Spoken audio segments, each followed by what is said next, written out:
Commissioner Larson, Present. Commissioner Steeler, Present. Commissioner Young, Here. Commissioner Miller, Commissioner Brink, Here. Commissioner Kubal, Here. Chair Gerard. Here. We're asking for able, please stand and join us for the Pledge of Allegiance.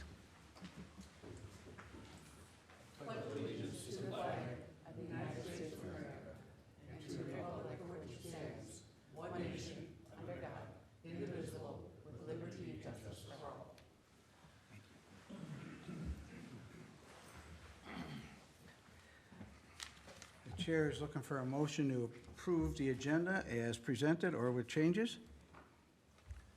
So moved. I have a motion. Do I have a second? I'll second that, sir.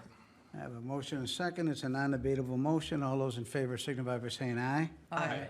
Opposed? Abstentions? Motion carries unanimous. Item 5, the consent agenda considerations. We have one item on there to approve the Planning Commission meeting minutes from April 26, 2023.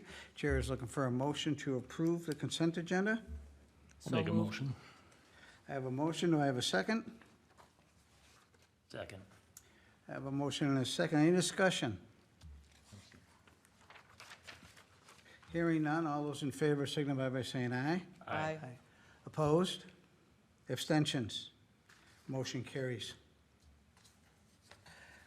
Our first regular agenda item is item 6. It's a public hearing. It's a preliminary plat plan unit development, zoning map amendment, comprehensive plan amendment for Shadow Creek Estates, 6150 202nd Street North. I believe, Abby, you're presenting. I am, Chair, if you can give me a second just to figure out how to present this to you all. Let's see if this comes up. On your screens, did it change to the site location? Nope, not yet. Great. Naturally, my first flying solo night, I can't even present my materials. Give me just a second here.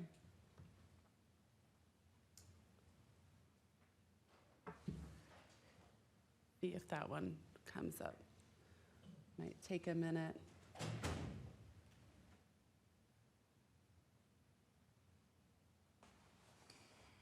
Yeah. There we go.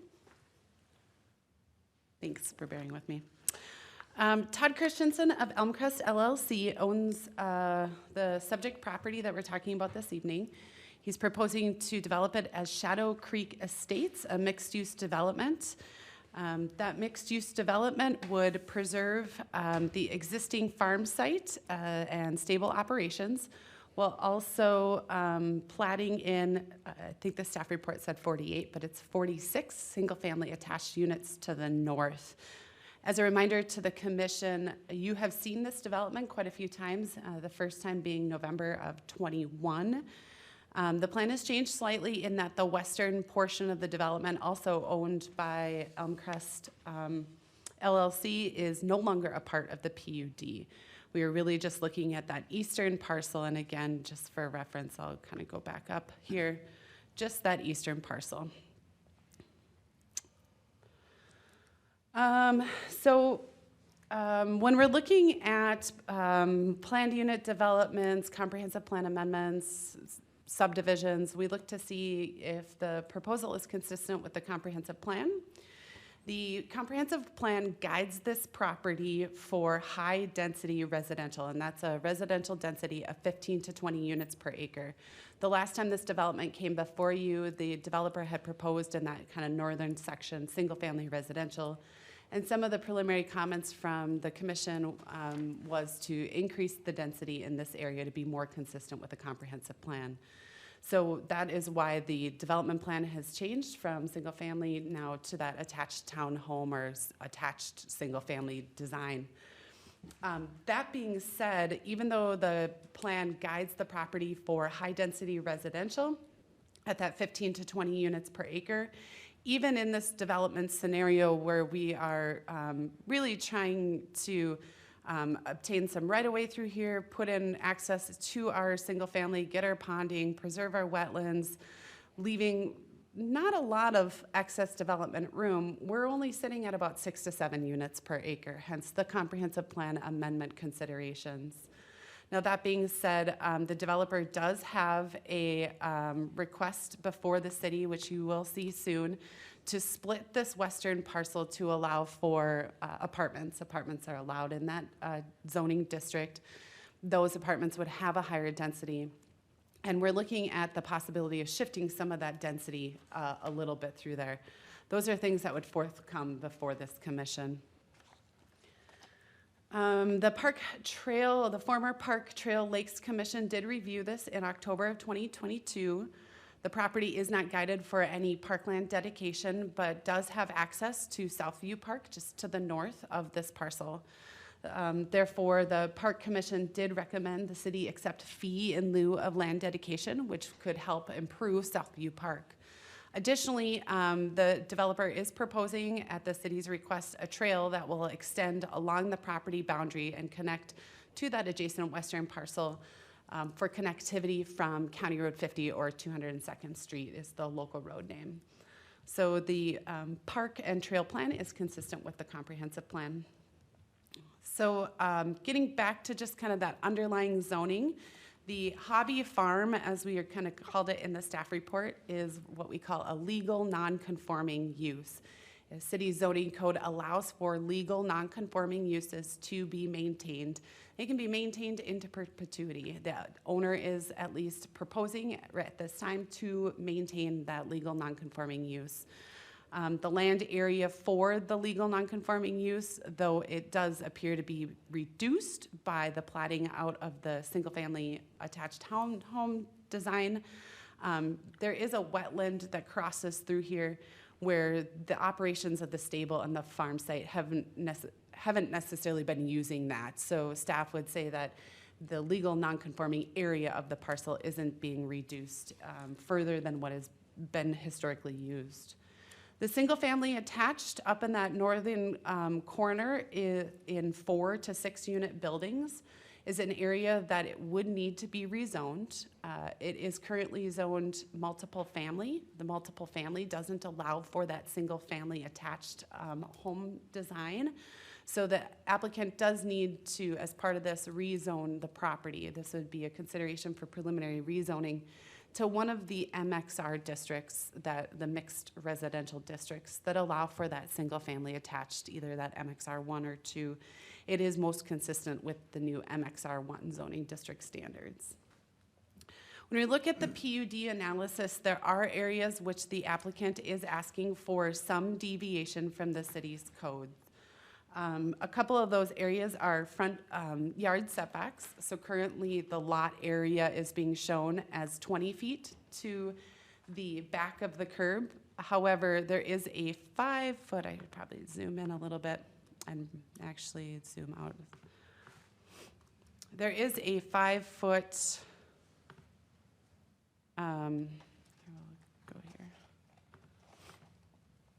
from where those dwelling units will actually be constructed would be 25 feet. And in these areas where the sidewalk exists would also be 25 feet. So we've got sufficient room there to actually have that setback in place. Additionally, as I talked about the grazable acreage, our code does indicate that you need to have 2 grazable acres for every 1 animal unit. That's an area that is necessitated that, or has kind of triggers that legal non-conforming status and whether or not the commission agrees with that. The street, even though the street has been labeled as a private street, the city staff does want to see that as a public street. However, we would want to see as part of this PUD that future maintenance, particularly the snow removal of that street, be the responsibility of the homeowners association, given its narrow setback or its narrow design. They are proposing a 28-foot face-to-face street where 32 would be required in our code.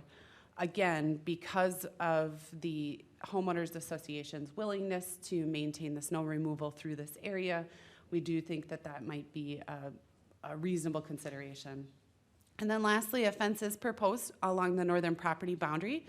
The northern fences in this district are permitted to be 6 feet. Any fence in excess of 6 feet would require a conditional use permit.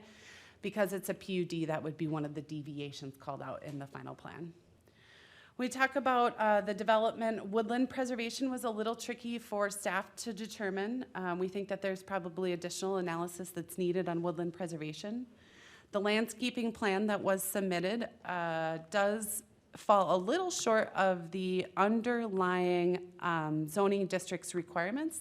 So while the developer is proposing an excess of overstory trees, there are no understory trees. The development actually would require 285 understory trees.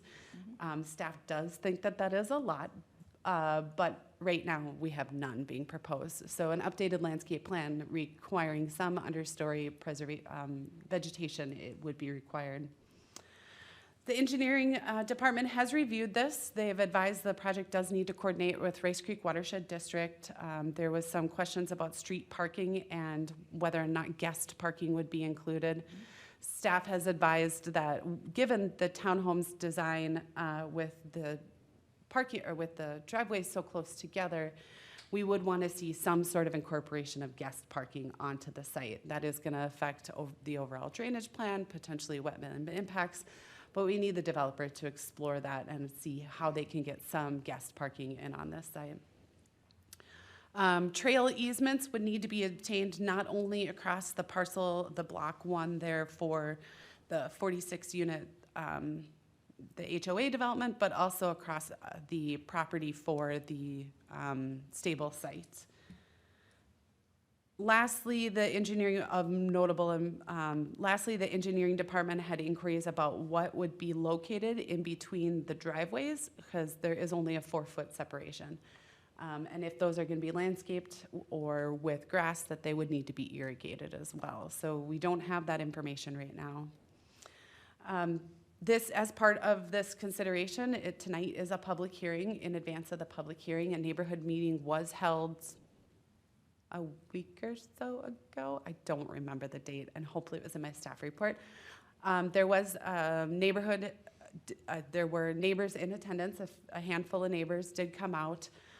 There was an express support, no opposition, but that being said, nothing has been submitted in writing before this meeting. So staff's recommendation tonight would be to hold the public hearing and provide comment to the developer. However, staff is recommending the commission table consideration of this item until we work through a few of the other details that we need to see in the preliminary plan here before we would recommend approval of a preliminary plat. That being said, I did receive information from the developer today just regarding some of the things that are identified in the plan, specifically things like trail easements, the width, some of the density calculations that we're looking for to be able to do that further analysis. But I do think that we are working well with the developer to get those things back before you in a timely fashion. Developer Todd Christensen is here tonight if you have questions for him. Otherwise, do you have questions for me? Questions for staff? Geneva? Okay, so we don't really know whether it's going to be a public or a private street just yet. We have discussed this with the applicant. They are favorable to it being a public street. It just was initially labeled at submission of a private road. Okay. We just didn't ask for that to be changed quite yet because we knew that there might be some other changes coming forth. Okay, and then if it's a public street, then I would imagine the parking rules would be no parking overnight. And will there be any, with this street, especially at winter time, if there's going to be parking allowed, I just think a private, if they're going to take on this private, cleaning up the snow, that might really cause even more problems with parking, especially if people are parking in the street at the very time that the snowplow arrives. With all the driveways really close together, there's just not going to be a whole lot of place to put that stuff. And this year was exceptionally challenging for even people who had a lot of space. So I guess, is this area going to be no parking on the street at all? Staff does believe that we would need to sign at least one side of the street as no parking just because of the roadway width. Generally speaking, a lot of townhomes, what they do is not stockpile their snow, but actually physically remove it from the site. That is something that the city could even require as part of the PUD, given the limited roadway width through here. I do think that we can also probably require no parking at certain times. Those sorts of things really just get hard to enforce in the long term for the resources the city has. Yeah, I guess that's what I'm thinking. If it was started it as no parking at all, then it's almost easier to enforce because nothing changed. But anyway, we'll see how that all pans out. Then I'm wondering, I know that, I think it was this site that had an apartment proposed on one of the sections earlier. Now, I don't know if that's gonna ever happen or not. But does the builder ever notify potential residents of what may come down the pike? Because when I'm hearing people say they've bought into this place and they like the tranquility and all of those kinds of things, had they have known that there's a potential plan for an apartment building, they might not buy there. So what is the obligations for the builder to notify potential homeowners of what plans may or may not be kind of they're thinking about? Sure, they are not obligated, and private landowners aren't in any way obligated to share their development scenarios. It's part of this process that informs the public. As part of this PUD analysis, there was the neighborhood meeting and will be this hearing this evening and the subsequent neighborhood meetings and hearings we've had. I would have to double check, just maybe as we take public comment, as part of the future development of the western parcel of what kind of hearing notices and neighborhood meeting requirements there are for that as well. Okay. So that's all I have. Susan? Abby, our 60-day deadline that you've got on here is 3 days from now. So it's either we're happy joy with this or too bad, so sad. We intend to, staff has the right to extend that without the city council or planning commission's consideration. We intended to extend that consideration. Very good. The total acreage of that Shadow Lake, that's a half section, isn't it? 180 acres? I cannot answer that at the moment, but I can, I don't think it's 180 acres though, no.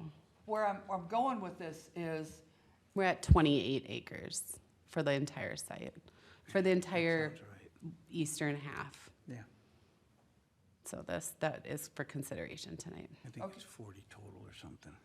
okay, what I'm getting at is, you said that the entire property is future high density. So you're looking at the entire, however many acres it is, being 16 dwellings per acre? So what we're doing, because I'm trying to get. Yep. So what we're doing is, because the stable site is being preserved, which meets a goal of our comp plan, is to preserve our rural and agricultural values on farm sites and businesses and operations.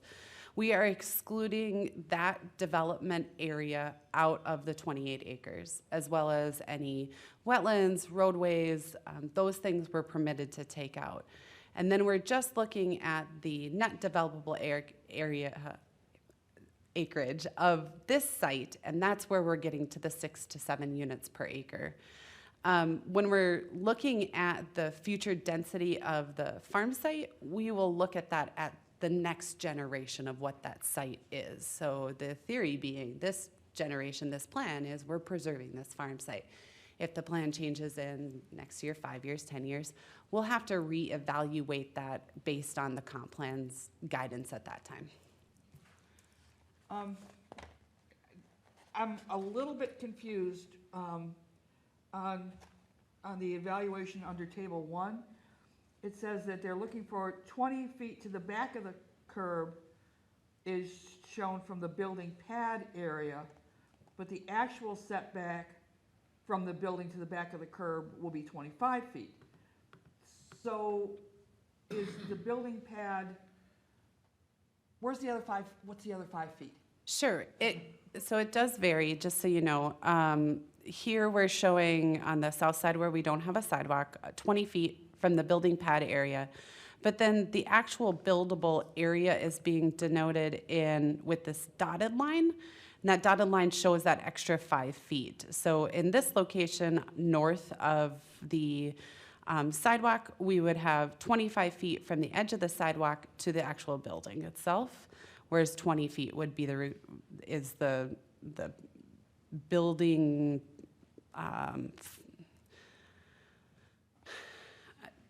like the parcel boundary. So from the parcel boundary to the edge of the sidewalk's 20 feet, but from the sidewalk to the building would be 25. And what's the spacing between the 4-unit thing and then the 6-unit thing and then the next one over? How much spacing is that? 25 feet apiece on the north, and then down here, on the south, we have up to 28 feet Okay, there. I'm worried about firefighting in there. I have no idea where they're going to put snow here, especially with a 28-foot road. Those are not large driveways. You are going to have people parking in the street. I mean, humans are gonna live there, they're gonna do what they do. And at the price point that the developer said in our work here, I don't see an HOA being supported that would have the kind of dollars HOA fees to do removal, because that gets pretty expensive. And I also can't see the city ending up with a one-sided parking ban in here to preserve fire and emergency protection in a regular winter, much less last this winter. So I'm really concerned about the width of the street. Very, very concerned about the width of the street, and how we're going to preserve emergency services and snow.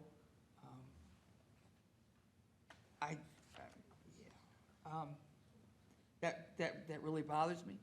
I'm also concerned about, we're packing a lot of dwelling units here, and you're right, I don't see any way of having vegetation supported on a regular basis in the 4-foot areas, and there really isn't much on backyards either. So when they submit landscape plans, does the city approve Arizona style with the gravel just to avoid erosion? Is that something that the city would consider? I don't believe that there's anything that would require that to be green vegetation in that area, between the two driveways. What is our landscape requirements? I would have to, I don't know them off the top of my head, but we can definitely look into how those areas conform or not. And then on the partner agency comments, a picky one, the trail easement should be provided 10 feet on either side of trial, center line for any trials located. I did notice that, thank you. I have some concerns about this one, but it's a preliminary plat, and I'm guessing that there will be changes coming through. Other comments? Well, just speaking from experience, if this is gonna be a proposed private street, it's not gonna be enforceable Right. by the city doing anything, snow removal, parking enforcement, any of that stuff. It's gonna be HOA controlled. As far as the driveways in between, if they're gonna do any type of landscaping, you're gonna have salt from cars. You plant anything, it's gonna die. Even if it's a hardy plant like a dogwood or something like that, it's gonna die from the salt of the cars and stuff, so that's kind of a moot point, I guess. Other comments? I just have one more.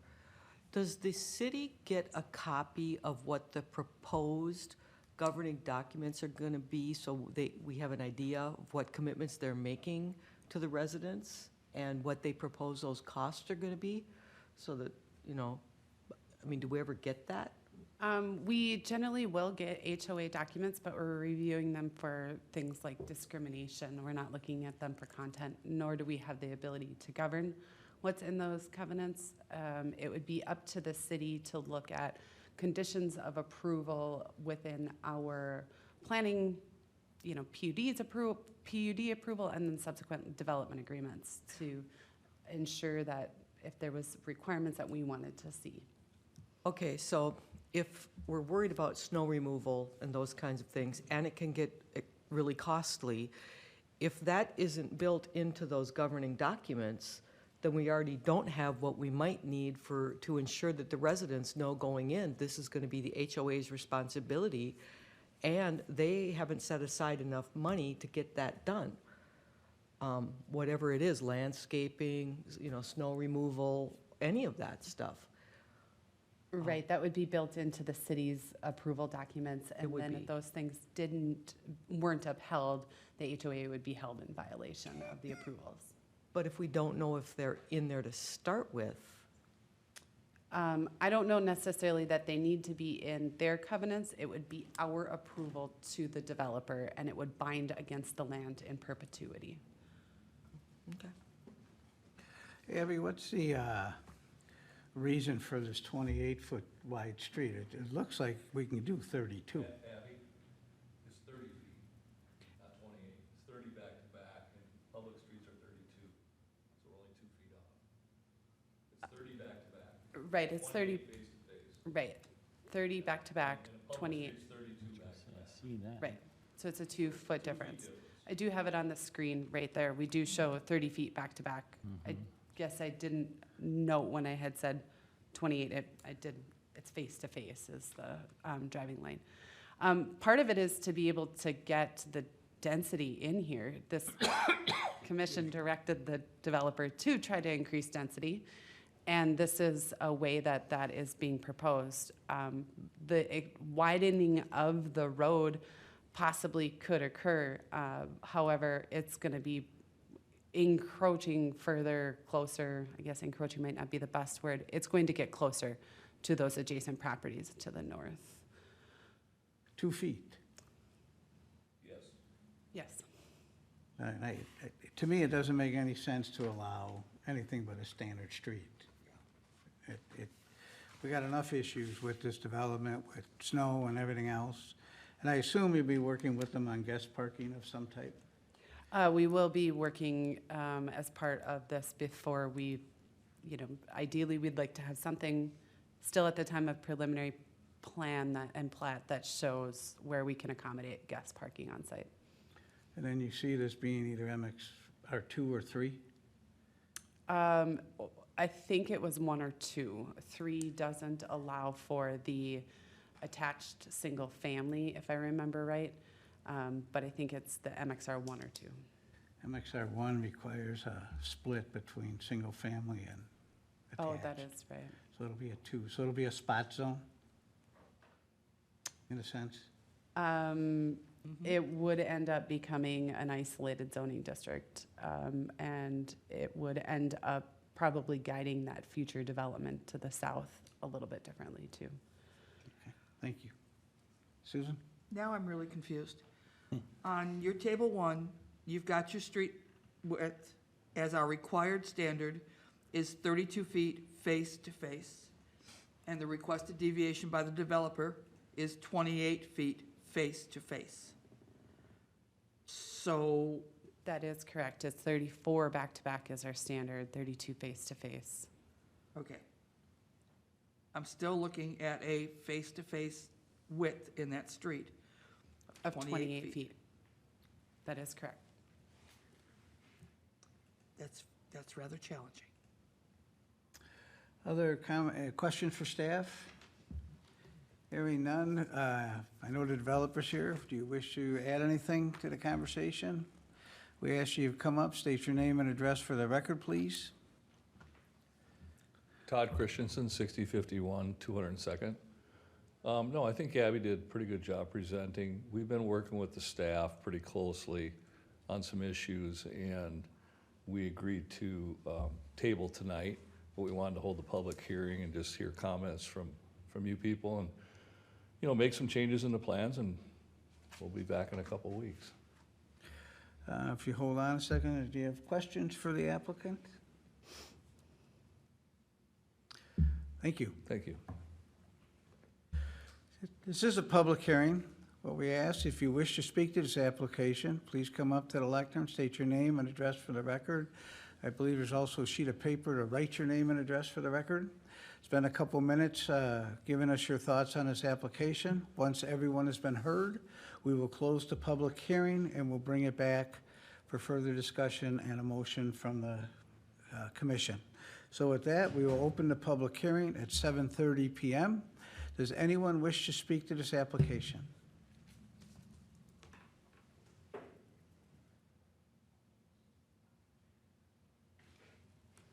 Abby, do we have anyone online or any emails to be read in? We do not. Thank you.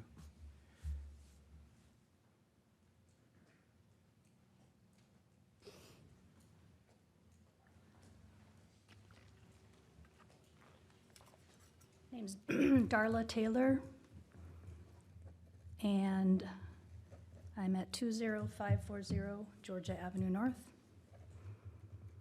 And our property abuts the backside of this development. We've owned our property nearly 30 years, purchased solely for the reason of the current aesthetic. So this density comes as a shock and complete change to the entire development of the area. And I guess my main question, beside why does it have to be this dense, does this mean going forward that in Forest Lake,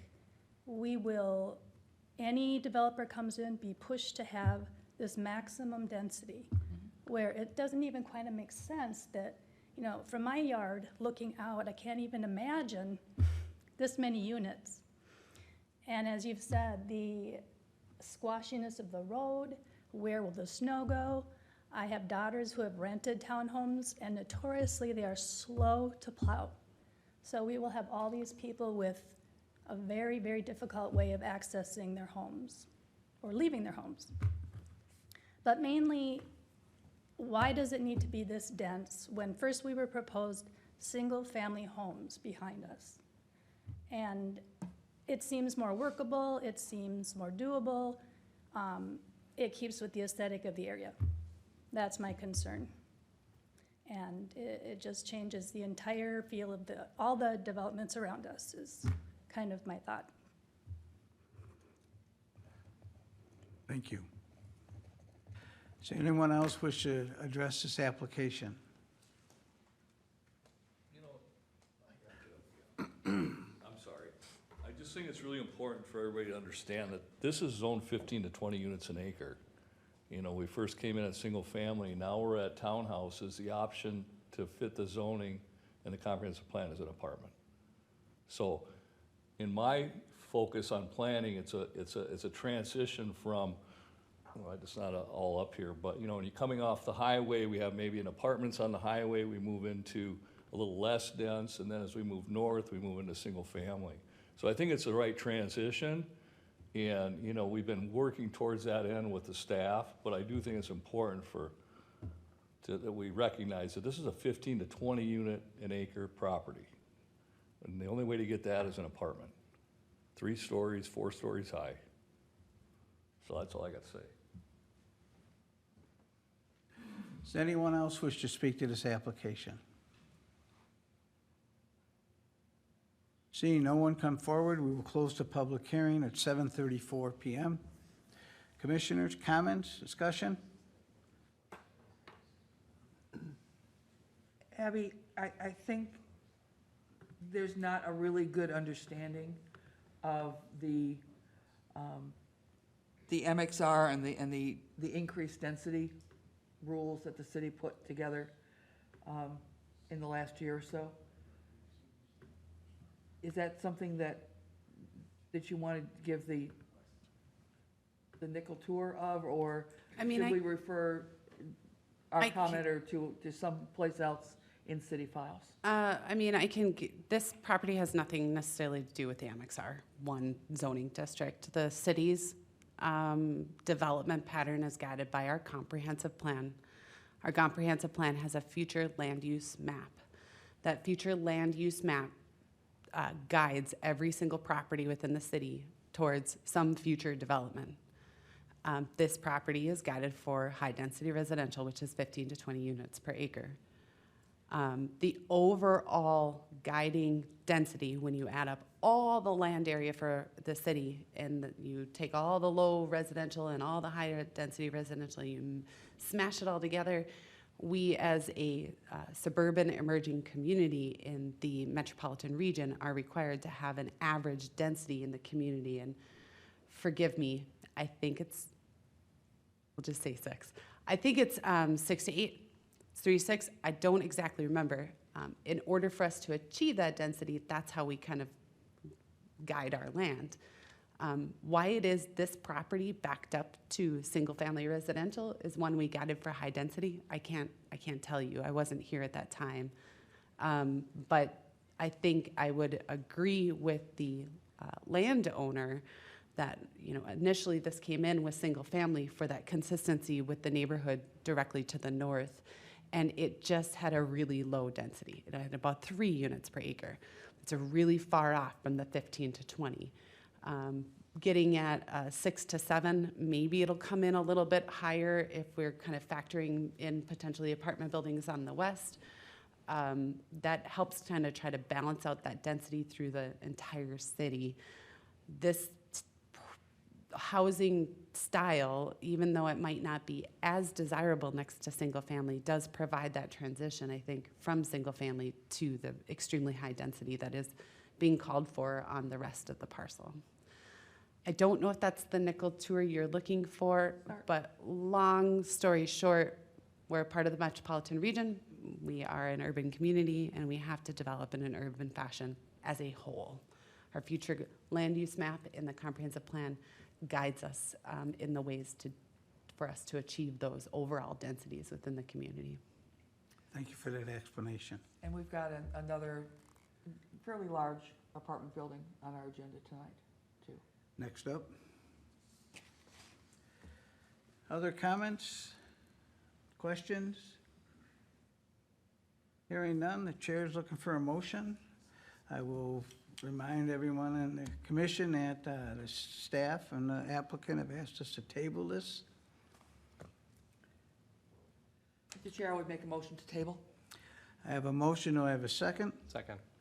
I have a motion and a second. It's a non-debatable motion. All those in favor signify by saying aye. Aye. Opposed? Abstentions? Motion carries unanimously. Thank you. Item 6B, Concept Plan Unit Development Amendment, Zoning Ordinance Map Amendment, Site Plan Review for Headwaters Villages, PID 29-032-21-12-0017. Abby, I assume you're presenting since you're the only one on that side. I am. And I feel like I'm doing an okay job, so I'm good. Maybe it's too early in the night to. Hey, you got the tech down, girl. I got it. I figured it out.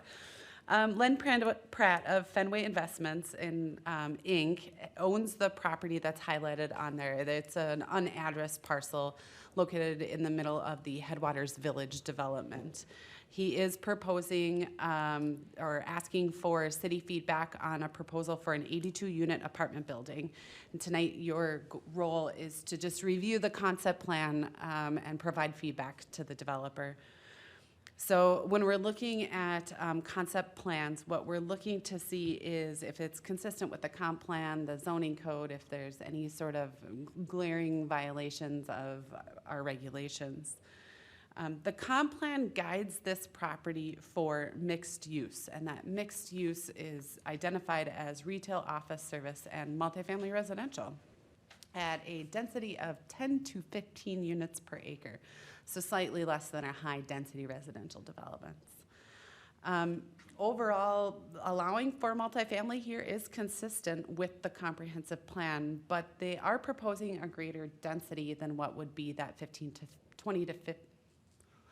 10 to 15 units per acre. If I remember, I don't have my staff report right in front of me. I think it was about a little over 20 units per acre that's being proposed. Our code is really specific when it comes to density, in that density increases may be permissible by the city when there's no adverse impact to the neighborhood or the public interests, public utilities, public resources. And there's additional private amenities. That is a may. We're not obligated in any way to increase the density for the development. However, staff, as a general planning principle, does believe that, and that's, I'm new here, I could still say that, I feel like. Generally, if there is multifamily being permitted and the site can accommodate additional density, consideration for additional density, as long as it fits within the character of the neighborhood and meets all the zoning code and they have parking and they've got amenities, is an okay thing. And that really does help us in the future balance out the density in our community. Again, where we can allow for the increases in a higher density can help offset elsewhere in the community to allow for more rural residential development and more large lot development. Helps us balance out those urban amenities and the urban development and our kind of more traditional large lot development. So regarding zoning code consistency, this parcel is a part of the 2006 Headwaters PUD. I'm going to pull up that PUD. This is the master PUD that encompasses quite a bit of the community in our kind of southwest corner, right on the verge between what is the really urban area and what is a really rural area. This is where we do have the Fenway Athletic Complex. We've had some new residential development. But this village core is the area that was really designed for commercial uses. That's located here. It's just showing that village core. We had really anticipated in this location things like grocery, retail, the services that these residential neighborhoods would need. Since the time of the PUD being approved, we've approved the YMCA, the library, many multifamily units just to the north of this village core. But the village core area where this outlot is located really was guided for commercial. This is where it gets really tricky. The underlying zoning for the property of neighborhood commercial and the overlay zoning, that PUD from 2006, neither of them are consistent with our existing comprehensive plan. Our existing comprehensive plan says we'll allow for mixed use, not this needs to stay commercial in perpetuity. When we're looking at circumstances like this, case law really does say your comprehensive plan guides your future development, and therefore, even if the zoning isn't consistent, you said you would guide it this way, this is what it should be developed as. Given that, even though we really saw this kind of nice little village core with walkable amenities and retail services, there's really no conflict in, that's not even a great word, there's the multifamily unit, the multifamily land use really does prevail here, that we can't necessarily hold the underlying or the overlay PUD as the standard because of we changed our mind when we adopted the comp plan. So that being said, staff did do an analysis of the land use in the village core area. That village core area really being the YMCA, the county service centers, the existing, there is an apartment building, there is Sweet Living, a senior building, there's a bank, there's a vet, there's a daycare. When you add up all those land uses, over 70% of them are non-residential. Sweet Living is that kind of one that can kind of go both ways. Sometimes some communities consider it residential. It's a senior care memory living facility. If you consider that non-residential, it's greater than 80% of this area has been developed as non-residential. So staff has no formal findings for you. Really, the intent of tonight is to provide the development team with just some preliminary comments, provide comment on the site layout, design, private amenities offered, and/or if there's impacts to public services and efficiencies, and then maybe some comments on whether or not this warrants a proposed density increase. I know that Len Pratt is not here, but I think maybe there's a representative from the development team that is here if you want to discuss this. Comments for staff? Questions? Could you pull up on here, I know you showed the lot where this is in the overall map, and It is an what old else- aerial. Yeah, okay, there's the aerial. So The other land areas there that This are is- undeveloped right now around it, is this consistent, or have we already put it, I know there was like a daycare Some that things was have been put in, yeah, it is an old aerial. So this is the YMCA. This is the county service center, the DMV, the library. This is the transit center. We can still call it a transit center, even though it's not being used that way. The vet clinic, Bell Jefferson Bank, Lines goes there. people park there, so. It's a parking lot. It is a stop between the cities and Duluth for the Jefferson line. Oh, well, there we go. Thank just you a for letting fact me know that. So the vet clinic, Bell Bank, we have our new Bridge Academy and Early Childhood Center, Sweet Living, which is that senior living memory care facility, and then this is an apartment building in this location. So other than potentially Sweet Living, could be considered residential, and the apartment building, the rest of it has grown up with non-residential uses. So this is the last commercial site? This is the last commercial site The in the development. Headwaters development, in the Headwaters Village development. Susan? I do still have my big original Headwaters plan. I keep telling myself I'm gonna recycle it, but I never do. The whole concept here was that we were waiting for residential properties to fill in, when the history is. Headwaters was put together, it was approved, and housing recession hit, and everything stopped. And so then the goal was, okay, we're gonna wait until we get some more housing so that we can have a grocery store on this end of town, so that we can have the coffee shops and the small retail to serve the higher densities that will come in. And so now we have on the north side of the library, we've got, 2 apartment buildings there, third one there, 3 apartment buildings over there. We've got the 2 apartment buildings now in this area. We're looking at serious density and serious apartment buildings across on the Shadow Creek area.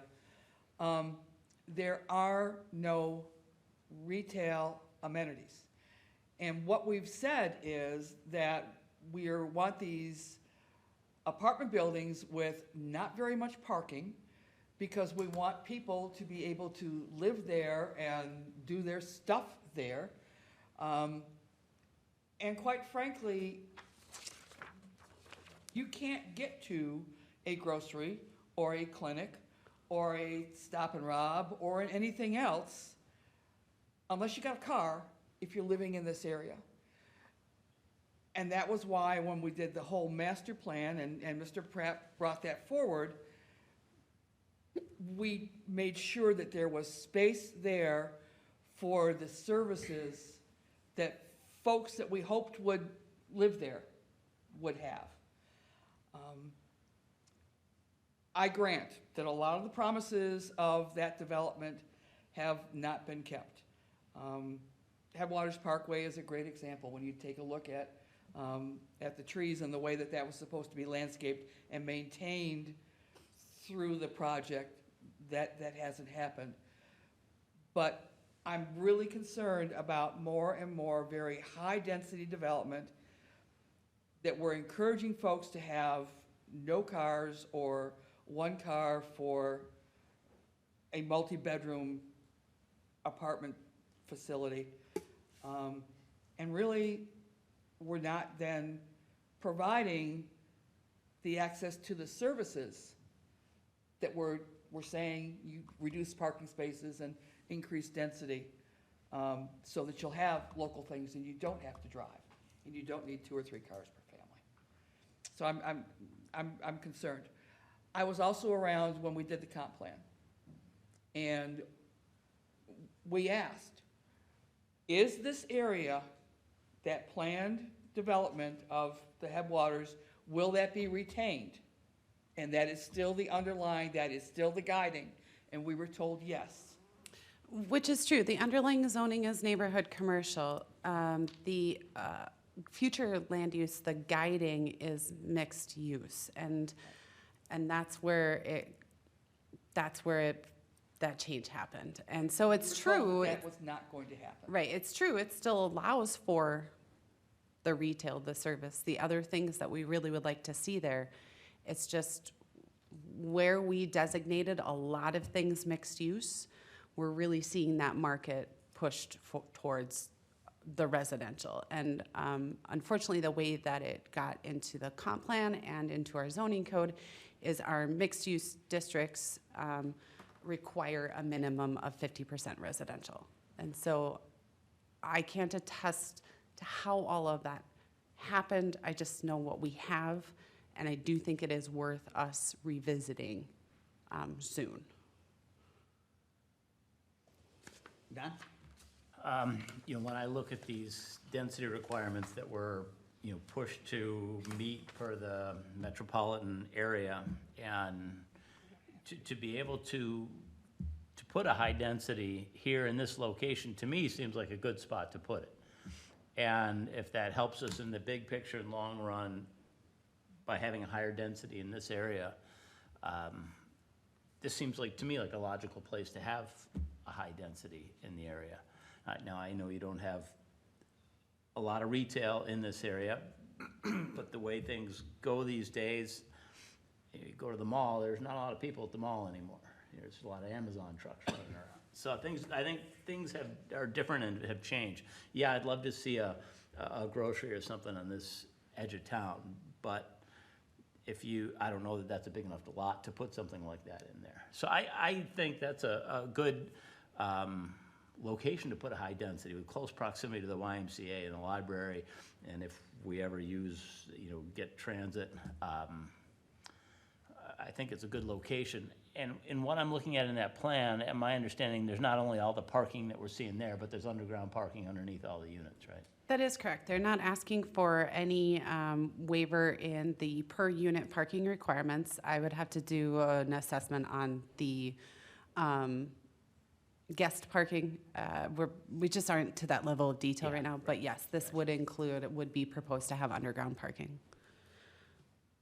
Other questions of staff?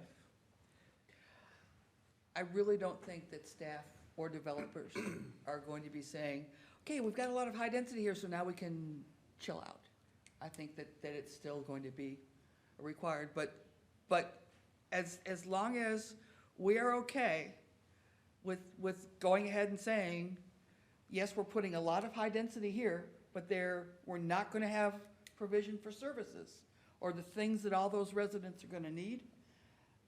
That's kind of what I think of as planning folks' responsibility, is if we're going to put a lot of folks in a place, then we need to make sure that they have access to the services that, You think Yeah. they need walking access to the services? that's pretty much what our comp plan says, is that in the areas of high density, we are going to have walkable communities. Abby, where is the 123 Right here. acres relative to this? Yep, the access point, though we don't actually have, true roads going into Headwaters 123, there could be a potential access point coming in just off of Fitzgerald Trail North. I will note, so Headwater, I don't show the entire Headwaters 123 development that the city owns here, but this is the 123 acres. The original PUD did call for that to be more residential. And since that time, the city has guided this for business park. And that being said, just this week, Monday night, the EDA did look at concept platting of this site. So the city has been guiding the property for the securing of a potential data center. The EDA did look at this site this week as a potential for smaller plat, not maybe, an acre or 2 or 5 or 10, but to look at how we might be able to incorporate some other uses in there that would not only provide high-paying jobs, but also maybe provide some of those amenities that we're seeking for the residents in this neighborhood. So it'd be everything- possible to put in potentially here some commercial?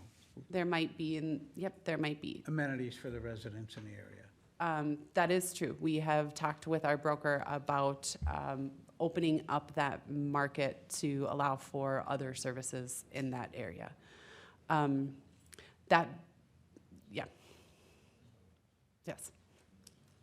Can you review the plan, slide 2 there?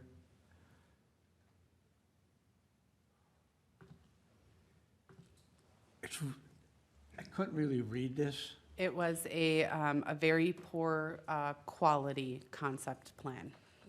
So can you kind of walk us through, and to Don's point, parking and the underground parking, how many stories we're looking like? I couldn't get that off of this. Sure. I do believe it's a 3-story building with 82 units. They would have underground parking of 82 units, and then it looks like 91 surface stalls parking. So they would probably be short of their guest parking requirements. The rest of the information in there is just coverages with regard to sidewalks, impervious surface, that sort of thing. I will say some of the comments that aren't necessarily included right now. There's no allowance in here for stormwater management. That would need to be accounted for. So even though the developer is asking for 82 units, I think that that would probably be reduced in coming forward with an official submittal or official plan for site plan review, rezoning, those sorts of things, just because we're not meeting all the density or development requirements for this project. Other comments? And we've still got folks parking on Fitzgerald Trail all day, every day.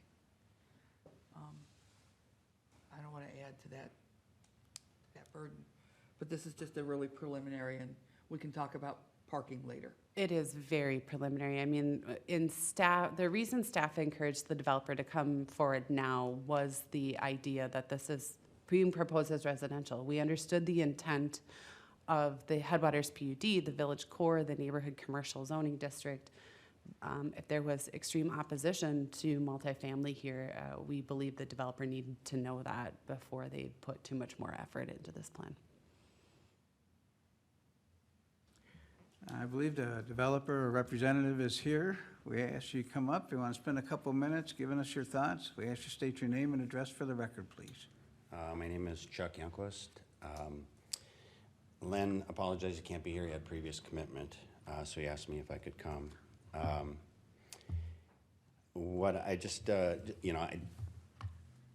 I'm Len's controller for his business, but just like to say that Abby did a wonderful job summarizing what the intentions are here.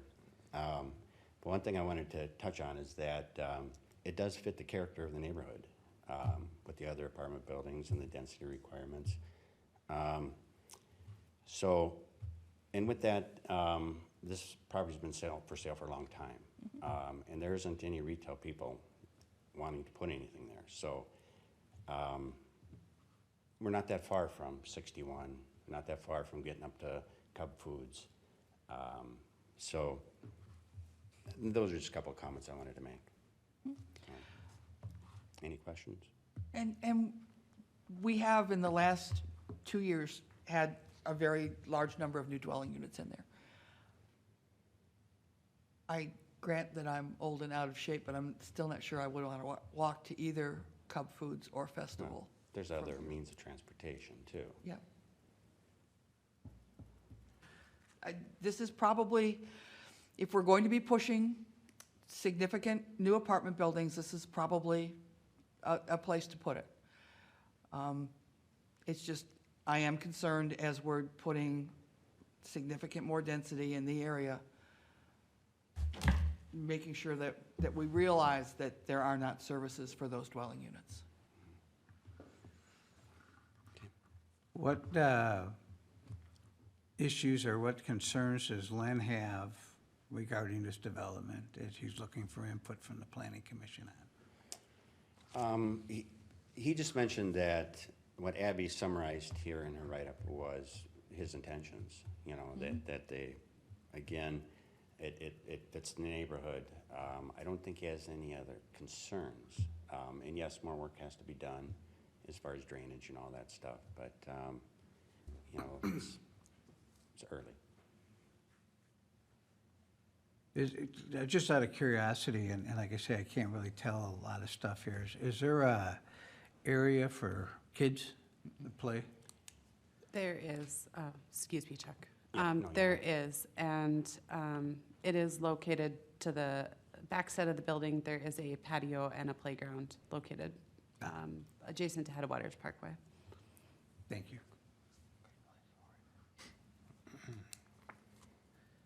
Questions of the developer? Comments for the developer? Thank you for your Very time. good. Thank you. Commissioners, this is a concept, so if we have concerns besides the density and actually going here, now's the time to voice them. Chair, if I just might note, since I've come on, I don't know if all the commission is aware that half of my salary is funded by the EDA. Part of my role is to work more proactively on economic development efforts in the city. We just haven't had the resources necessary to do that. Included with myself and Assistant City Administrator Dan Undum, we are routinely involved where we can in putting Forest Lake out there in the development community. Pretty consistently, we're hearing that in this area of the city, there are not enough rooftops to support commercial development. It's also a complaint, not a complaint, but something we're hearing about redevelopment in the downtown area. And so these are things that we recognize that we need to stay on top of to look at how we can promote additional non-residential development, but also allow for additional residential development that might help trigger some of that rooftop count that those developers are looking for. Any further comments, commissioners? Abby, for a future meeting, Yes. between our apartment buildings that we've put over by Village Green and along Edgerton, on the other side of the expressway, and what we've approved in these areas, I just would be interested at some future meeting to figure out how many dwelling units we're up to Sure. in multifamily properties. Sure, I know right now at the top of my head, we have 49 existing. This doesn't include this development. This doesn't include the potential in the Shadow Creek's lot split that'll come before you later. We have 49 apartment buildings. That doesn't include all the townhome developments as well. And it's a little over 2,000 units thus far. I can get you more specific statistics, though, at a future meeting. I Thank do you. also know, I have talked with the EDA about looking at the Highway 61 corridor. A lot of the Highway 61 corridor is guided for either residential or mixed use.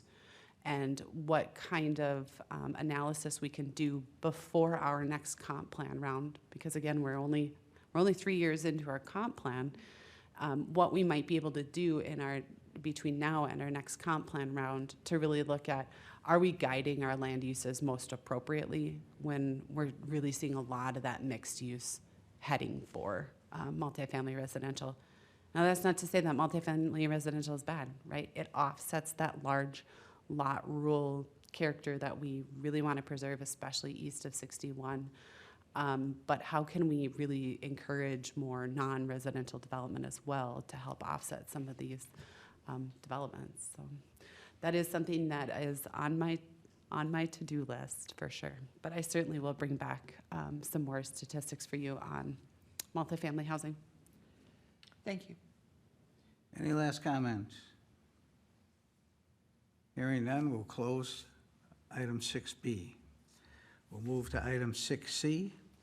It's a continuation of resolution number 05-10-23-01 and resolution number 05-10-23-02.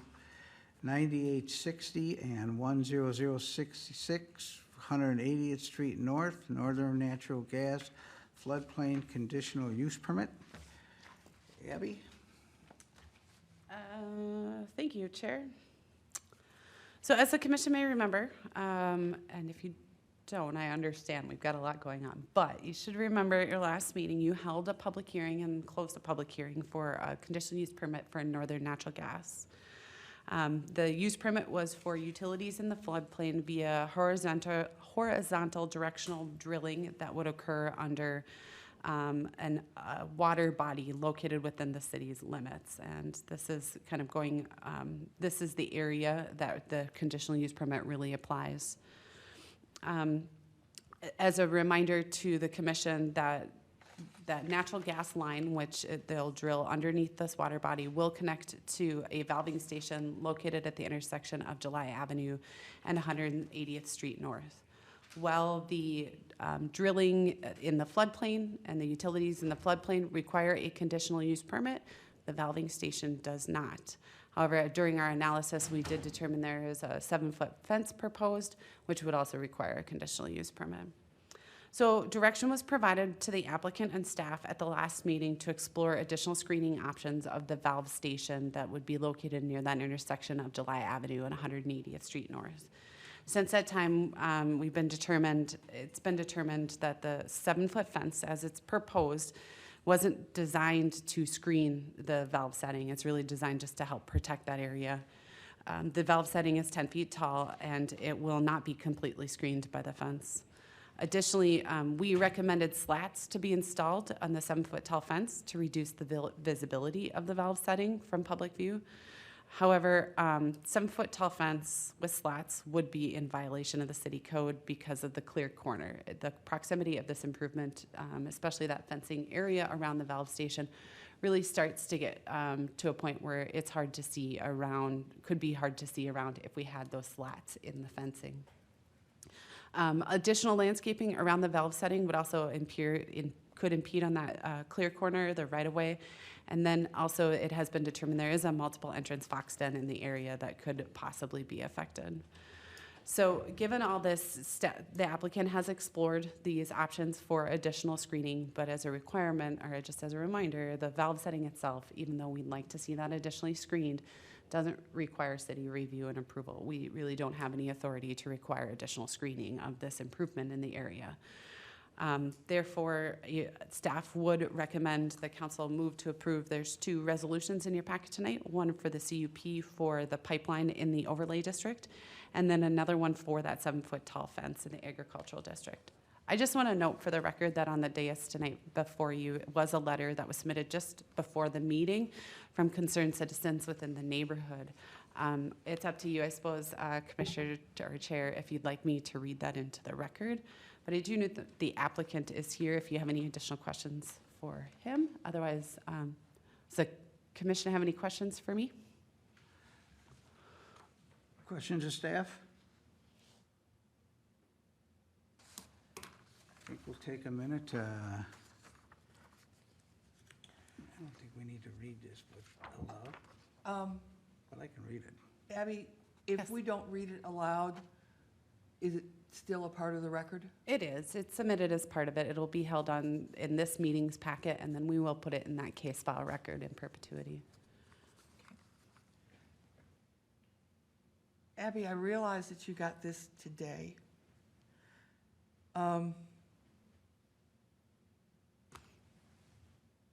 Did our city attorney also receive a copy of this? The city attorney has not received a copy.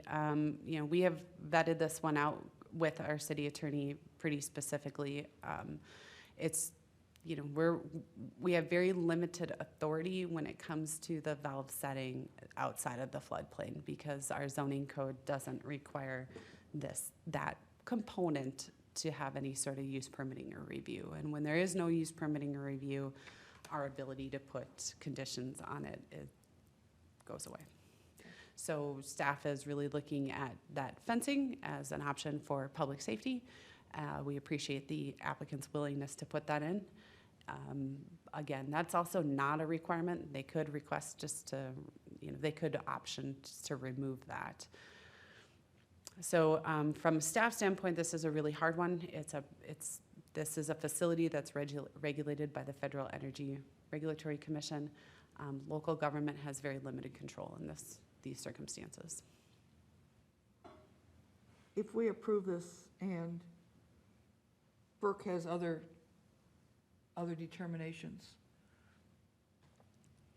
where is Our use permit would still be valid. They would have to come back to us if there were changes in that floodplain or changes to that fenced-in area. If they moved the valve setting into the floodplain, then that would need to come back before you. If there were significant changes to the fencing that would be required, then that would have to come back before you. It does sound like the interested parties that are engaging with FERC, or the neighborhood that is looking to challenge the request, if they found a suitable other location with Northern Natural Gas, that we could have very limited involvement in that. If they just moved it back, but it's on the subject property or something like that, we would say that it's probably still substantially in compliance with the original approval.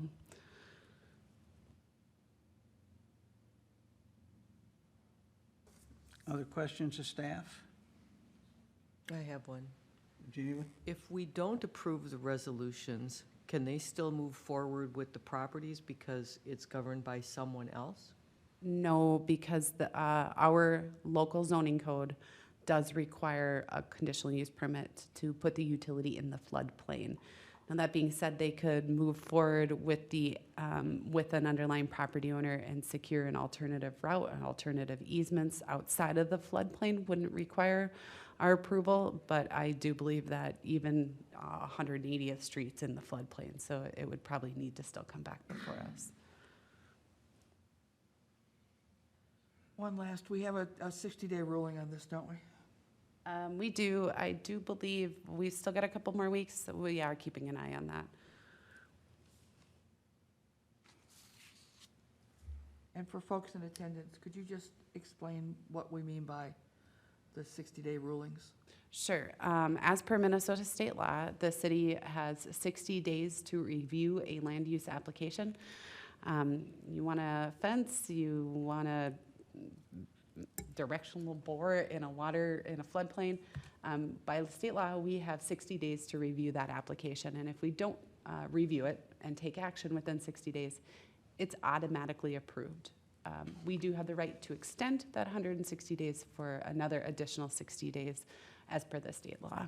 So we always keep an eye on our 60-day rule as to try to make sure that we that an application isn't inadvertently approved without our ability to take action on it. And do we need the permission of the applicant to extend the additional 60 days? We do not need, the city has the right to extend that if we wanted to. Thank you. We held a public hearing 2 weeks ago, so we are legally not required to host another public hearing, but we know the neighborhood is here. So we will invite comment. I need to tell you that the Planning Commission's role is very limited here. We are dealing with the boring underneath the water and the fence. Everything else of where the valve is going, everything else, that is out of the city's, I'm not going to say responsibility, purview. Thank you. So if I invite comments, if you want to comment about drilling under the lake or the fence, that is what we can deal with here. So I invite anyone who wishes to speak to those two issues, please come up, state your name and address for the record.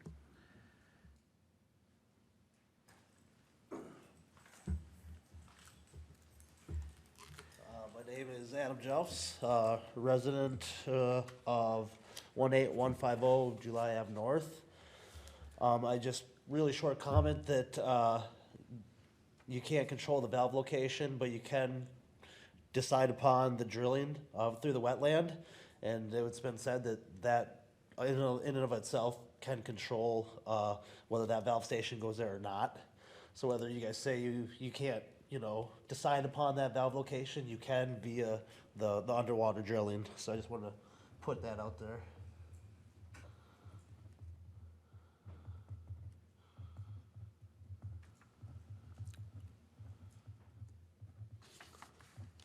Thank you. Anyone else wish to speak?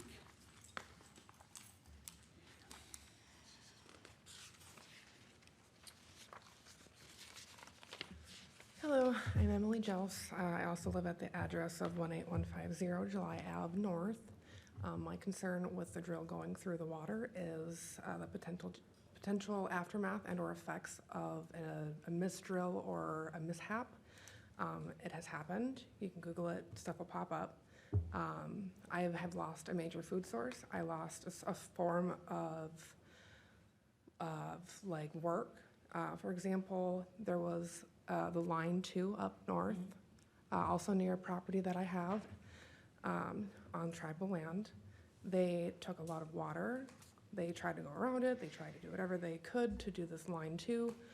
Wound up with a very dry season, lots of poor families, no gifts and no birthdays, no parties, no nice clean shoes for school. I don't know who utilizes this pond or lake or whatever, but just to go to show that I really wouldn't appreciate seeing history, continuously happen within, the problems of boring through or borrowing water. Thank you.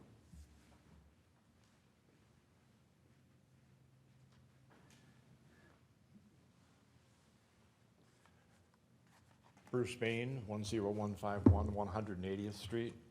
And the letter, I was merely the draftsperson. We had several meetings of different families all together.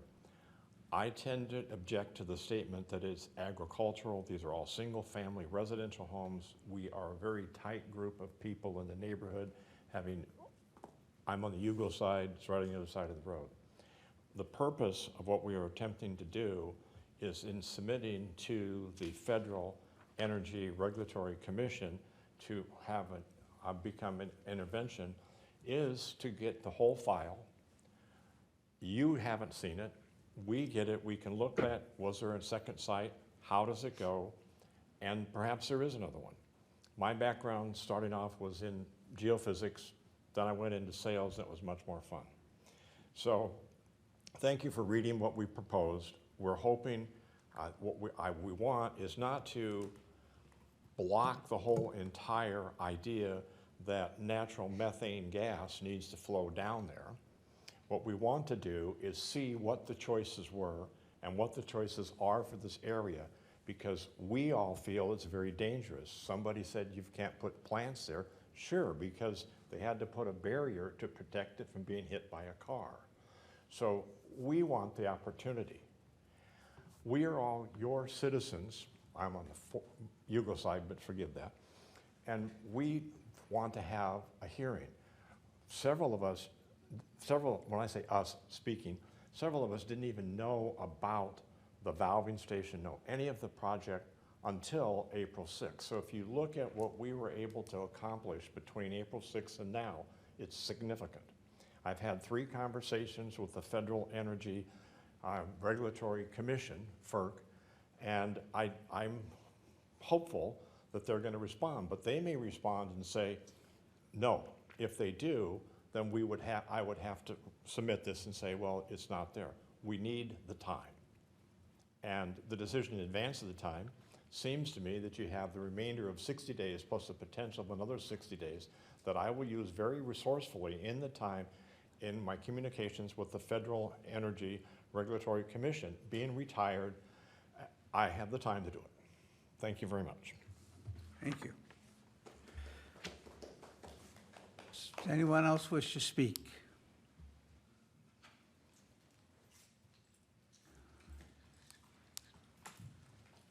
My name is Paula Shemaya. I live at 9860 180th Street North. I've lived there my whole entire life. That is my parents' property.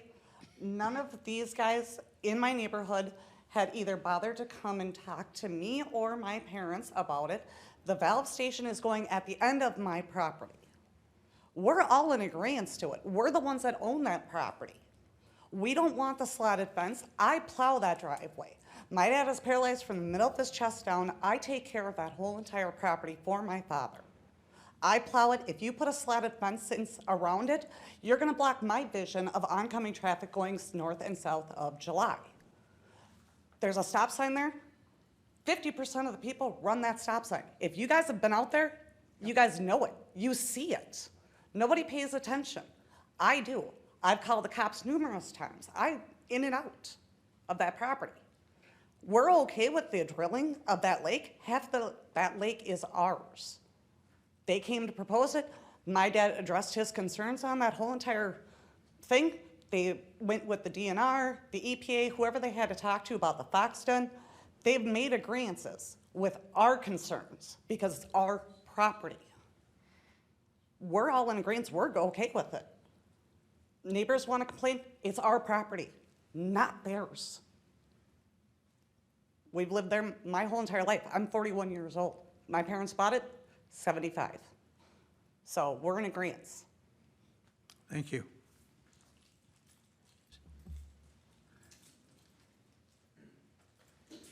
Mr. Chair, would you like us to respond in this forum, or would you like to close it and allow us to respond to some of the comments? This is not a public hearing, so feel free. First, my name is Stephen Martinez. I'm with Northern Natural Gas, 1120 Center Point Drive, Suite 400 in Mendota Heights. I have with me Jake Fahrenkrug with Stantec, who is our consultant. We just want to make a few comments on some of the concerns that were made in regards to the boring for the lake. But first and foremost, I want to say that we have 11 landowners that are on this project in total. Starts out in the further down 180th to the east. All of those landowners have been in agreement for the project. We have acquired all of the necessary easements and workspace required for the project. Folks in the neighborhood are free to contact FERC and make those comments. We welcome those comments and we'll address those accordingly. For any concerns that they have, we are installing this location to extend essential services to the community, such as Forest Lake. And then there were some comments in regards to some impacts to the water. So I have Jake with me, who's going to make a few comments on the installation of that and the practices that will be used to ensure that's a safe process. As Stephen said, I'm Jake Fahrenkrug with Stantec. I'm at 2080 Woodbury, Wooddale Drive in Woodbury. The HDD in discussion currently will go underneath the floodplain between mile 0.35 and 1.0, sorry. 0.4, I believe, mile post on that line. But anyways, it's an open water feature that is regulated by the DNR. We've been in correspondence with multiple agencies in the area, including FERC, Minnesota DNR, Minnesota Pollution Control Agency, the Rice Creek Watershed District, yourselves, as well as various other entities. The drill itself is going to be 1,162 feet. At the deepest depth below the lake, it'll be 57 feet. During the drill itself, I don't know if you're familiar with the process, but before we can even plan on the drill itself, we did geotechnical borings to determine the depth, the arc length, depending on bore size, all of that, all of which was submitted to the FERC and was approved through the environmental impact statement that was finalized as of March 10th of this year. And then during drilling, Northern uses the safe drilling fluids that are agreed upon through Minnesota Chapter 4725, which is just the safe drilling fluids that are agreed upon by the state. So if you have any questions, I'd be happy to answer them. Did you do an EIS or an EIA? EIS. Okay. There's already 2 lines going under that lake, correct? That is accurate, yep. Just to the south of the proposed line. Other questions? Geneva? I don't know exactly who this question goes to, but I hear residents asking for time to table this so they can do some research to work within the remainder of the 60 days and then whatever time it might take for the additional 60 days. And so I'm wondering, one, if that's possible, and two, what the negative impact would be to Northern Gas. So we're currently waiting for FERC to approve the certificate. This is a proposed project that would go before the commission, we hope, next month. We'll know this week if it's going to actually be on the agenda for this month for the approval, and we would get the notice to proceed. All of our projects are always contingent upon FERC's review and approval of all of the impacts based on the comments that come in. It would not cause a delay, but we would ask that if there was a reason to deny the request, we may ask to remove the condition for the fence completely from consideration and ask you just to vote and approve for the conditional use permit underneath the lake, and then remove the fence proposal altogether, since that seems to be the most upsetting portion of the concerns related to the valve settings location. Would you still want to put the guardrail up? We would still need to install the guardrail to meet our standards, yes, ma'am. We would like to keep the fence, though. We actually, as Abby noted, it's not required, but when we vetted this project, it is in a residential setting. And we wanted to ensure, because we didn't know the demographics of the area, if there's a lot of kids or anything like that, we wanted to ensure that we weren't putting something in a location that kids could climb on, ultimately get hurt, and create issues with, because large things they like to climb on.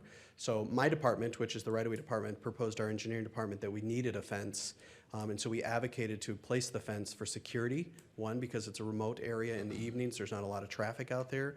And two, to ensure that the children, if there are any, are not climbing on our infrastructure and potentially becoming harmed.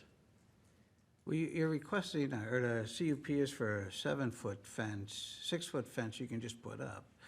How come the extra foot? I'm just curious. It's a 6-foot security fence, so at the top there is the turned out barb 3-wire, and so that adds the additional foot. Thank you. Yes, sir. Does that count on our, Abby? Make it a 7-foot fence? That is what we've determined it to be, the 7-foot fence.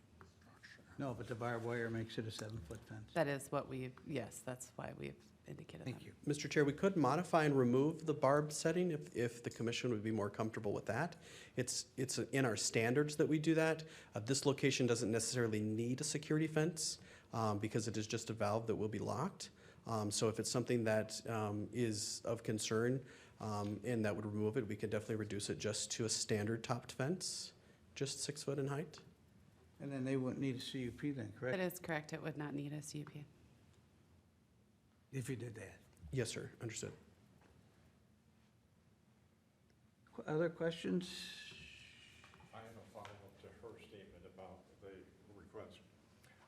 On the, our intervention in the document, which we will be serving upon them, and they will also get it from FERC, and we'll even give you a courtesy copy. One of the things that we want to see is, was there a secondary site in the original proposal? According to the FERC regulations, however, not entirely inclusive, they're supposed to, when they make a submission, have 2 locations. So we first challenged the idea that that's the only place to put it. However, we want to make very clear that we were not told until April 6th, and apology to you, I've been to your house, I know where you live, but if we didn't know about this, there's a reason why. I have been busy studying and reading all about all the FERC rules. I didn't drive up to your house. I've contacted quite a few people, and I already knew that you received money from them in order to do that. So I just figured automatically that you're going to be pro in favor of it. So apologize for that. To your point, what I'm asking for is the time to represent this group and look at the project and then give you the full information, because as I put in there, it would be interesting to see it. Thank you. Mr. Chair, the documents that they're requesting are public information, and so long as they don't contain sensitive information, they could make those requests directly to us. But I do believe that going through FERC is the proper channel, so that they can get the information released that is public, and they do have the right to do that. To answer your question, again, it wouldn't necessarily cause delays, but we would ask for the approval so we didn't have to go through the other processes to move forward with the project.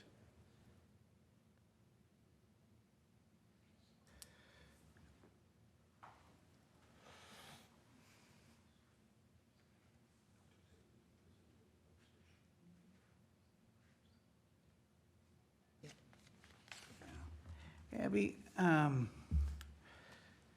Susan and I are a little, we have pretty good memories, but they're getting worse every day. True that.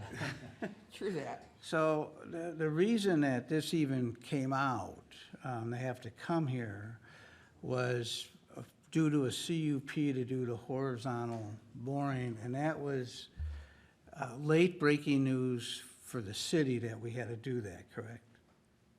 We didn't realize that that had to be done, or? I think we were pretty consistent with the applicant from the beginning that we would need a CUP for the directional boring in the floodplain.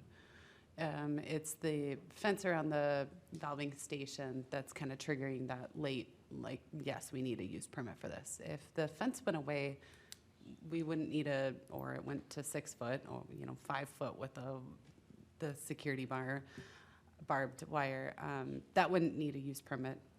So the second resolution in your packet, you could deny or just not consider it tonight.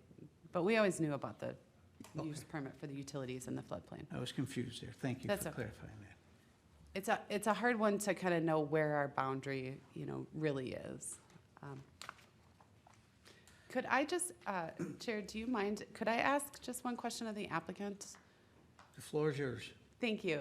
Stephen, do you, just in the documents submitted to FERC, and if it is true that there were, alternatives that may have been needed to be considered? Yep, as part of our projects, we do have to do an alternative analysis, and Can I just alternative. ask really quick one question? Yeah.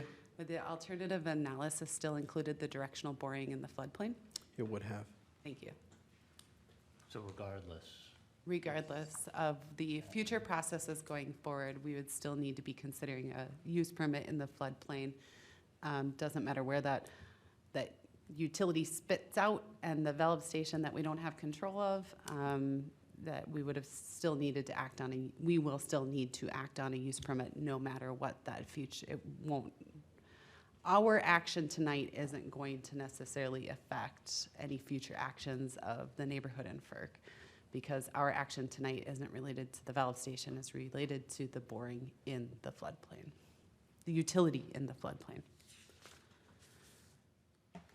Did you want us to, Could I make a request? yes, sir. Abby, can we withdraw the request for the 7-foot fence immediately and only request consideration to the floodplain boring? And, Mr. Chair? And we would commit to install a 6-foot fence with, As long as it's placed on the record, and then I think we would just want an additional condition in the resolution that alternative design submitted for staff's review and approval for conformance to the fence regulations. Yes. Okay. So you want us to withdraw Resolution 05-10-2302, which is for conditional use permit for a 7-foot tall fence.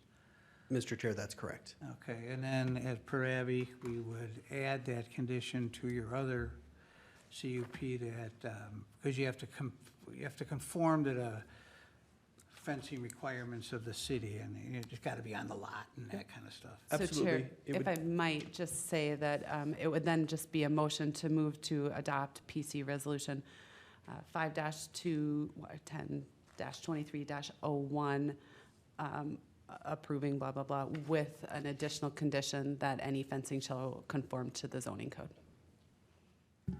And then do we need to move to deny the second resolution? Not if, you certainly could. Otherwise, I would just say that his notation on the record of the withdrawal is enough for us to say there is no need for that second So resolution we'll just anymore. need one vote? That is correct. Okay. Commissioners? No, I Concerns? will, if I may. Yes. When this came up last week, it seemed like the neighborhood didn't have notification time on any of this, and that's why I agreed and voted to table it. And I think time has gone by, and they're really taking action. But from what I'm hearing tonight, whether they go direction A or direction B, it still needs a conditional use permit to go through the floodway overlay. That said, if we pass that tonight, it doesn't change anything from what I'm understanding. It doesn't hurry up the process. If we were to table this, it doesn't delay nothing changes if we pass this, other than the fact that we pass it now rather than 2 weeks from now. I mean, we have no say in this, in their dispute with FERC or what they're bringing up with FERC. It's just the floodway, the pipeline through the floodway. That's just my own thought on it, and I know Northern is open to listening to FERC's opinion when they present it to FERC, and FERC comes back, and all that'll go on, and which needs to go on. But for us, in my opinion, we should move forward and push this, let this go through. That's my opinion. Other comments? My only concern is by approving that portion of it, then does that kind of surmise that we've approved it for that particular location as well? Because the location is identified in this resolution, isn't it? This resolution does say it needs to be in substantial conformance to the plans that were submitted. So if the pipe changed maybe a degree or went a little further north or further south, as long as it was still on the subject property, staff would look at that and say that that's substantially conforming with the use permit. Okay, so then the residents that are concerned about the location would not be able to, like, it would be a done deal as far as they're concerned with the location. Am I understanding this right? Because it is a location-specific approval? Well, No, what we're approving is where the pipe is going in the through the floodplain. pond. We are not approving where it starts up at this other end. We are only approving that it can go through the floodplain. Okay. If it gets moved or to another property or something, that's not part of us. And that's kind of where the rub is, right? We're sitting with very little ability except for this, where this pipe's, if we're gonna allow the pipe, and there's not likely any reason to deny it. in my Just opinion. to add on there, just for reference, Commissioner Kubal, commissioners and counselors, our only authority, and I don't believe the floodplain is determined on here, forgive me for not knowing exactly the boundary, but it's really from about here to about here. That's what we're approving. So if the pipe went, up slightly and down, and it still stayed on the subject property, or if it shifted slightly down and came out here, something like that, all of that staff would still say is still in substantial conformance with our approvals. And the site itself is at that kind of like red X? Nope, the site, so this is the subject properties. Residence property lines are not on here, but if you give me just a second, I can, give me a Overlay second it. here. I'm in Anoka County for a different reason later. We'll talk about this.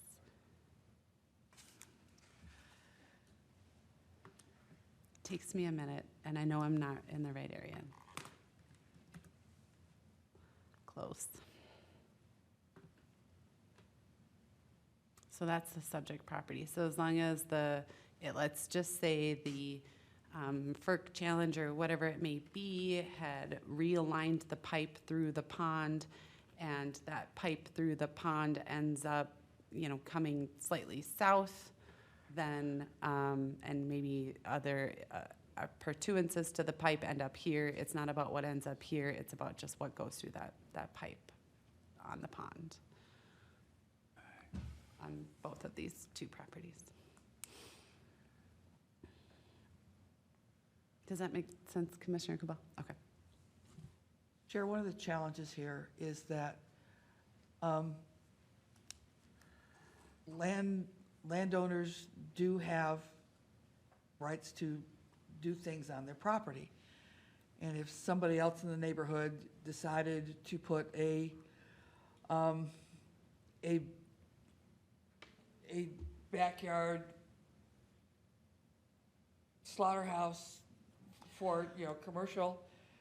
For the record, Commissioner Young, I'm not sure those would be allowed. I just want to. Okay, well, I mean, there's. Something that's Okay, allowed. I'm thinking about a radio tower or lots of other things that a neighbor may not like. actually on ag. It might be, yeah. Yeah. They don't have to notify the neighbors that they're going to use their property in one way or another. And I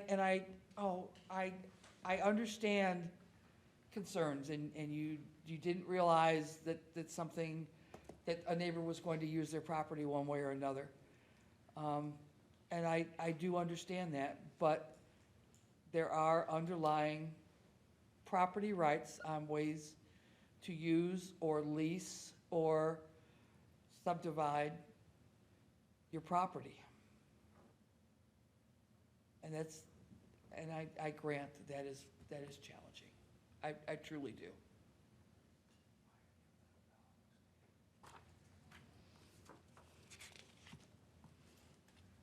Looking for a motion? Yes, Sam. Ready for a motion?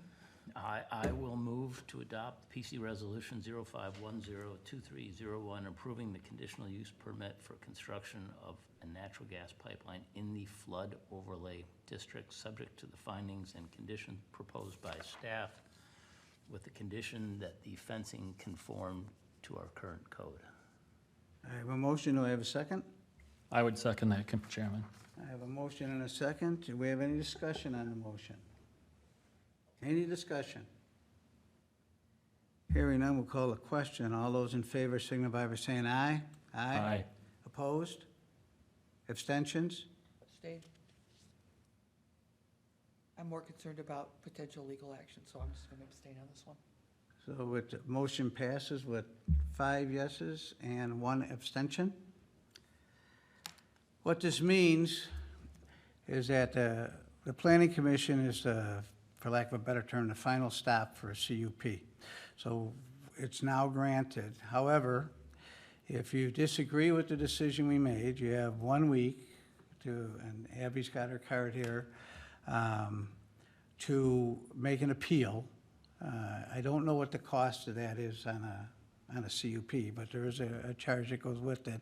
And then once that appeal is made, it will go to the city council, and they will either affirm or change our decision. My card is available on the table for anybody that doesn't already have it. I'm happy to answer any questions. The only thing I would say is tomorrow's a very heavy meeting day. Email me if you want to start that process, and we can start communicating on what would be needed. I want to thank you all for coming this evening. I know this is a tough issue. We wish you all the best. Thank you. We'll move to item 7, discussion. Do we have Councilperson Roberts? We do not this evening. So then we'll move to Abby. And if you can just give me a quick second, I wanted to share with the commission. The city staff has been in discussions with the cities of Columbus, Hugo, and Lino Lakes about a potential development that may occur in Lino Lakes and Hugo. And just for reference, and I don't know if I have the exact streets right, but would run approximately at 165th Street North to the city's boundary of 180th Street North. I think it actually might extend just further north than the city's boundary, but exactly where, I'm not sure. There's a single landowner in this area that is in discussions with a developer. They have been moving forward with concept planning for large warehousing office complex. As part of this, Columbus, Hugo, Lino Lakes is starting, and the city of Forest Lake is starting discussions now. Also, we'll be meeting with the Met Council and MnDOT,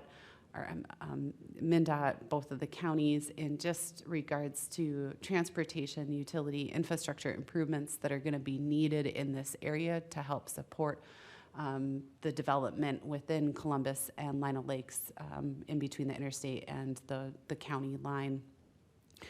I think that this is a project that probably wouldn't see full build-out for at least maybe a full decade, but I could imagine that groundbreaking could occur within the next couple of years if all of the, processes, procedures, permitting and that sort of stuff goes through. As part of those discussions, we will be talking collectively about the potential for additional interstate accesses in this point. But I did want to just remind the commission that this is our western and our southern boundary. 180th is our southern boundary. So we, as part of discussions, are keeping at the forefront and what kind of improvements might be needed to the local system in this area if this ended up going through, and what that could mean for the potential spurring of the development at our southwest corner, where we might not have seen that for some time. I'll keep all of you posted as we continue those conversations, but I wanted to at least just let you know the commission might be seeing some things later this year, even with regard to comment periods and those sorts of things on future area projects. Abby, it's not coming into Forest Lake. It is not coming into Forest Lake. It would be in Columbus and Hugo, but it would be located on our western property boundary. This is Elm Crest. Elm Crest leads up to Hornsby in Columbus and Highway 97, so there could be some local impacts there that we will need to probably consider. That's where that big engineered wetland is. Correct? It's a little further to the north. Okay. I'll pull up our GIS just really quick. Give me a second.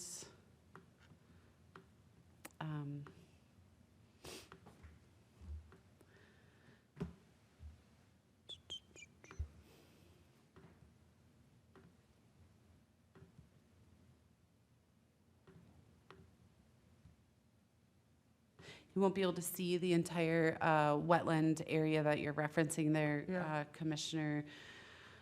It's a big engineered wetland that was put in there, I think with Rice Creek money. Rice Creek Watershed District did do a large wetland banking project right on our western property boundary. That is north of the development, if I remember right, that this development kind of comes out maybe about here. So it's probably spanning about this area. It doesn't quite go above the split. I think it's still below. I don't know which way you call the split, but where there's two instead of one. We all call it the split. But what's above and below? Yeah. So I think you all know what I mean. I just wanted to at least just give the commission the heads up on this, that we're starting to talk about just sub-area regional planning, and that some of you, if stuff starts to come forward, might think, why are we talking about this area? We weren't going to see development down there until 2040, 2050. It could come sooner than that. So that is really the only big update I have. Aside from that, we are filtering a number of smaller developments similar to Shadow Creek, a lot of little things that are still lingering from previous years. But our permit season has picked up. Construction is rebounding. We are lots of zoning inquiries, lots of fences, lots of decks, lots of little things that we're reviewing that's taking up quite a bit of our time. And then lastly, I know, Chair, you had said trying to schedule a time where we might be able to have a little bit of a social hour that has to meet Dawn, our new admin. I haven't forgotten that. I just haven't quite scheduled that yet. So just know that we'll try to arrange something for this probably summer, that we might be able to all get together, maybe even a more social way, maybe not on a commission night, who knows? A meeting in 2 weeks?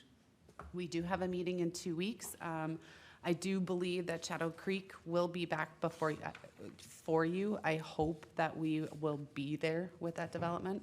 We also will have wetland banking coming back towards you, to you. That was something that we, at the discussion with this commission, we tabled it, you tabled it, because you wanted staff to continue to work with our partners, the community. Since last meeting, we have met with both watershed districts, Bowser and the Conservation District. So I think something will be coming back before you on the 22nd. 24th. Nice try. The 22nd is a council meeting, so I get those dates mixed up sometimes. You're elevating us quite a bit. I'd be happy to come back on another night than the 24th. Any questions, Abby? Just wondering, I'm assuming that the letter from Comfort Lake Watershed District was part of the discussions with Bowser at all? Yes, so that was entered into the record. I did also, I think I advised the city council on it. If not, I definitely will on Monday, just of our delayed timeline. It doesn't set us back significantly in any way. Rice Creek Watershed District's board president, maybe, John Waller did come to the city council meeting on Monday and did express support for the city's ordinance. So it is an interesting climate that we're in when we do have some watersheds maybe not being in support of our ordinance and others being in support. We're trying to balance that. All that will come back before you in, something in 2 weeks. Thank you. Chair, I'll have a letter. I'm sorry? I'll have a letter for that. Wonderful. But I will have a letter for you. Do you need anything for us? Yes. Well, first of all, Abby, good job on doing it all by yourself. You managed it very well. I've done this before, just not here, so it's been a while. Thank you. And I would also compliment Chair Gerard on managing what could be a tenacious kind of a meeting. I don't think anybody walked out of here completely angry, and when I see what's going on out there right now, I feel like some progress is happening with, they're at least talking out there. So you managed a very well meeting. Good job. Thank you. Nothing for me. Susan? Nope. Tom? Jeff? Just like to mention, that's part of the EDA packet I sent down to you. It had the map, and we were talking a little bit about discussions as far as parcels and things like that. In that pamphlet, if you want to take a look at it, I don't have it to give to everybody, but if you care to look at it, it shows how they plan on breaking this area down if How we need be, could. into that, yes. How we It's an could break it. option. Yeah. Yeah, as far as different parcels and things like that. So, just, I know you had questions about maybe an opportunity for an option for a store or whatever. I think they're not opposed to maybe having that as an option. I certainly can send that out to all the commission members as well. And, I know that the EDA is wanting some sort of significant place and businesses there that would be a fairly high dollar jobs location. And that is not the kinds of things that are the support services for residential buildings. And we've talked about it before, dwelling units consume about 1.5 times the amount of property tax requirements that they contribute to the city's operating budget. And so it is important that we have more commercial developments.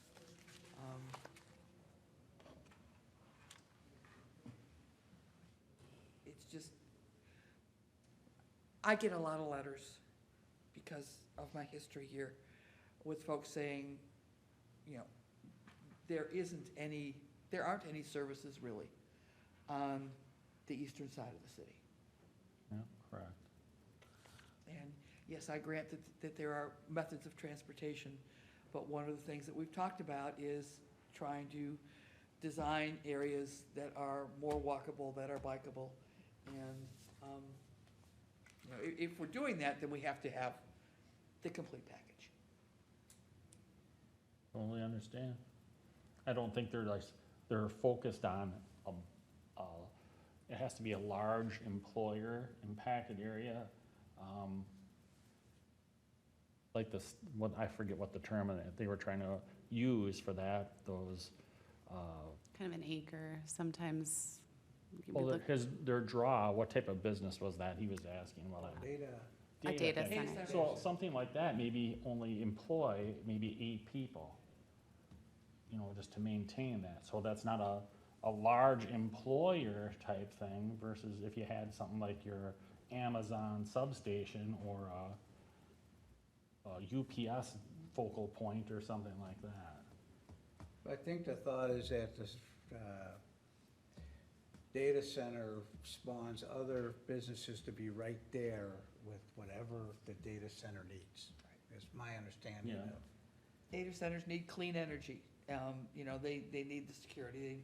And if you are close to one, then you are also guaranteed clean energy, you know, without the spikes that the rest of us have on a regular basis. All right. Chair Gerard, may I just, one more thing, just for all commissioners. Commissioner Young had said that she gets letters. Recently, we did make some changes to the city's website. Now that you all have city email, when somebody goes to click on the email me link next to your name on our website, it no longer goes to city staff. It actually will go to your city email. I don't know if you'll get anything. Maybe just by saying that on the record, you'll get tons of stuff. Keep us posted if it becomes a nuisance or a problem, or you need our assistance, or if there's something that should be entered into the record, we'd be happy to. But until now, it's all been kind of going into our generic zoning email, and we thought it was most appropriate that when somebody's trying to contact a commissioner, they had that right to just do so with the city's email system. So. Comes with the turf. I have no comment, so the chair is looking for a motion to adjourn. I'd make a motion to adjourn, Commissioner. Second. I have a motion and a second. All those in favor signify by saying aye. Aye. Opposed? Abstentions? Motion carries unanimous. Thank you all.